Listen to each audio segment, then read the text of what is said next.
म तपाईहरुलाई यो ठाउँको बारेमा अगाडि भन्छु है। सुन्नुस् है, हामी यहाँ किन आयौँ भन्नु। तपाईलाई मैले यत्रो दुःख गरेर किन ल्याएँ, यसको ठाउँको बारेमा मैले बाइबलमा धेरै खोज्दा गरेर दुःख गरेर तपाईलाई म ल्याएको छु। अनि तपाईहरु फर्केर जाने नेपालमा पनि तपाईलाई यो एउटा मननीय पाठ हुनेछ। यहाँ यूहन्ना 11 अध्याय म सरर पुरै पढ्ने छु। यहाँ यस्तो लेखेको छ, यूहन्ना 11 अध्यायको 1 देखि म सबै पढ्ने छु। लाजरसको मृत्यु। लाजरस नामको एकजना मानिस बिरामी भएका थिए। तिनी मरियम र उनको दिदी मार्थाको गाउँ बेथानियाका थिए। प्रभुलाई अत्तर लगाइदिएर उहाँको पाउ आफ्नै कपालले पुछिदिने मरियम यिनै थिइन्। यिनकै भाइ लाजरस बिरामी थिए। यी दुई दिदीहरूले येशूका यसो भनेर समाचार पठाए, प्रभु जसलाई तपाईँ माया गर्नुहुन्छ तिनी बिरामी छन्। तर यो सुनेर येशूले भन्नुभयो, यस बिरामीले मृत्युमा पुर्याउँदैन, तर यो परमेश्वरको महिमाको निम्ति हो, ताकि यसद्वारा परमेश्वरका पुत्रको महिमा होस्। येशूले मार्था तिनकी बहिनी लाजरसलाई माया गर्नुहुन्थ्यो, तापनि लाजरस बिरामी छन् भन्ने सुनेर उहाँ जहाँ हुनुहुन्थ्यो अझ 2 दिन त्यहाँ बस्नुभयो। त्यसपछि उहाँले चेलाहरूलाई भन्नुभयो, लौ अब हामी फेरि यहुदिया फर्केर जाउँ। चेलाहरूले उहाँलाई भने, रब्बी, भर्खरै मात्र यहुदीहरूले तपाईलाई ढुङ्गाले हान्न खोजेथे र के फेरि तपाईँ त्यहाँ जानुहुन्छ? येशूले जवाफ दिनुभयो, के दिनमा 12 घण्टा हुँदैन र दिनमा हिँड्नु गर्नेलाई ठेस लाग्दैन, किनभने तिनले यस संसारको ज्योति देख्नेछन्, तर राति हिँड्नु गर्न ठेस लाग्छ, किनभने त्यस मान्छेलाई उज्यालो हुँदैन। त्यसपछि उहाँले तिनीहरूलाई भन्नुभयो, हाम्रा मित्र लाजरस निन्द्रामा परेका छन्, तर तिनलाई निन्द्राबाट बिउछानलाई म त्यहाँ जान्छु। चेलाहरूले उहाँलाई भने, प्रभु तिनी निन्द्रामा परेका छन् भने तिनी निको हुनेछन्। येशूले तिनको मृत्युको विषयमा भन्नुभएको थियो, तर तिनीहरूले चाहिँ स्वाभाविक निन्द्राको विषयमा भन्नुभएको भन्ठाने। येशूले तिनीहरूलाई स्पष्ट भनिदिनु भयो, लाजरस मरेका छन्, तिमीहरूले विश्वास गर भनेर तिमीहरूको खातिर म त्यहाँ नभएकोमा खुसी छु। जे भए तापनि हामी तिनी कहाँ जाउँ। तब दिदिमस भन्ने थोमाले आफ्नो सँगै चेलाहरूलाई भने, लौ हामी पनि जाउँ र उहाँसँगै मरौँ। दुई बहिनीहरूले येशूको सान्त्वना।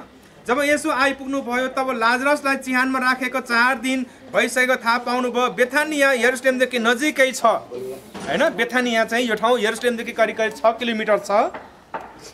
धेरै यहुदीहरू मार्था र मरियम कहाँ तिनका भाइको विषयमा तिनीहरूलाई सान्त्वना दिन आएका थिए। येशू आइरहनु भएको छ भन्ने सुनेर मार्था गइन् र उहाँलाई भेटिन्, तर मरियम घरमै बसिरहन्। तब मार्थाले येशूलाई भनिन्, प्रभु तपाईँ यहाँ हुनुहुँदो त मेरो भाइ मर्ने थिएन, तर अब पनि म जान्दछु तपाईले परमेश्वरसँग जे माग्नुहुन्छ परमेश्वरले तपाईँलाई दिनुहुनेछ। येशूले तिनलाई भन्नुभयो, तिम्रो भाइ फेरि जीवित हुनेछ। मार्थाले उहाँलाई भनिन्, म जान्दछु कि त्यो अन्तको दिनको पुनरुत्थानमा फेरि जीवित भइ उठ्नेछ। येशूले तिनलाई भन्नुभयो, पुनरुत्थान र जीवन मै हुँ। मलाई विश्वास गर्ने मरो भने पनि जीवित हुनेछ, अनि जिउने र ममाथि विश्वास गर्ने प्रत्येक कहिले मर्ने छैन। के तिमी यो विश्वास गर्दछौ?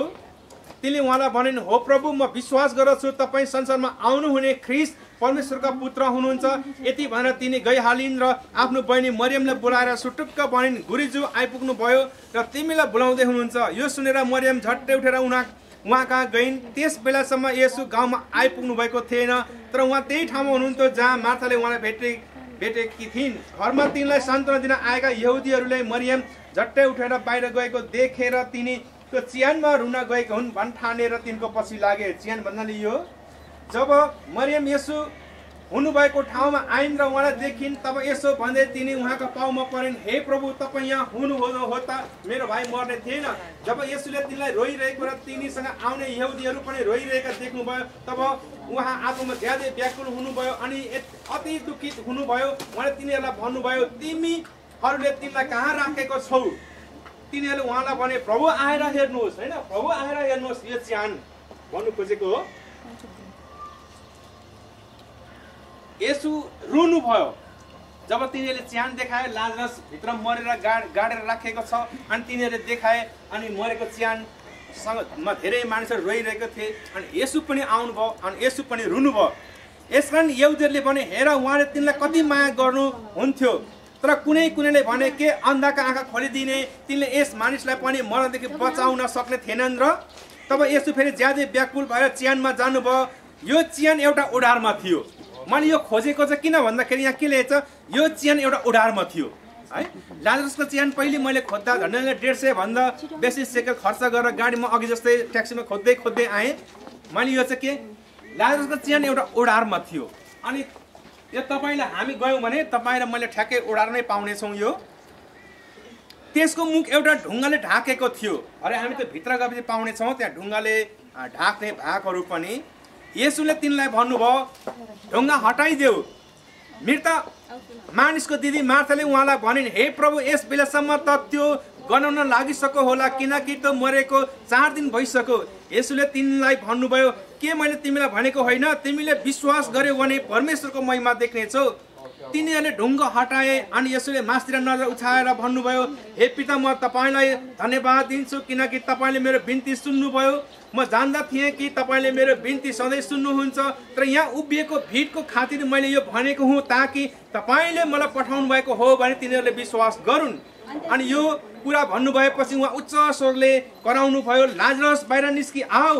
त मृत मानिस त्यसको हात खुट्टा पट्टीले बाँधिएकै र अनुहार लुगाले बेहोरिएको बाहिर निस्कि आयो। यसले तिनलाई भन्नुभयो त्यसको बन्धन फकाइदेऊ र त्यसलाई जान देऊ। आमेन आमेन।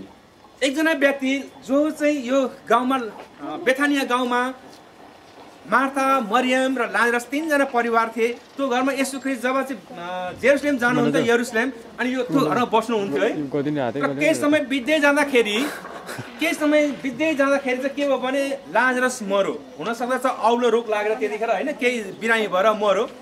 अनि येशू ख्रीष्ट कुनै टाढो ठाउँमा जानुभएको थियो र बोलाए प्रभु तपाईँले माया गर्नुहुने लाजरस मरो। समाचार पठाएपछि येशू ख्रीष्ट पनि आउनुभयो। आउँदाखेरि त यही चिहानमा सबै मानिसहरू बसेर रोइरहेको अनि मार्था र मरियमलाई सान्त्वना दिइरहेको। अनि त्यतिखेर येशू ख्रीष्ट पनि के गर्नुभयो उहाँ पनि रुनुभयो।